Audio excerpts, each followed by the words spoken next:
Ate Pam and I'm going to tell you a story entitled David Go to School by David Shannon. Let's start! David's teacher always said, "No, David!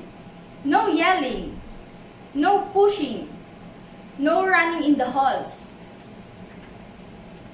David, you're tardy!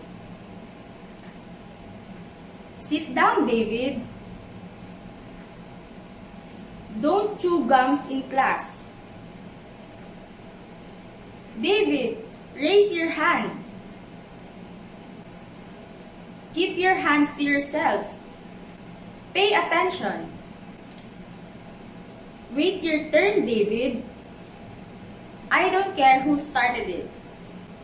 David, recess is over! Shh! Again? That's it, mister. You're staying after school. David, have you finished? Good job, David. Yes, David, you can go home now. And that's the end of our story. Hope you enjoyed it. See you soon. Bye!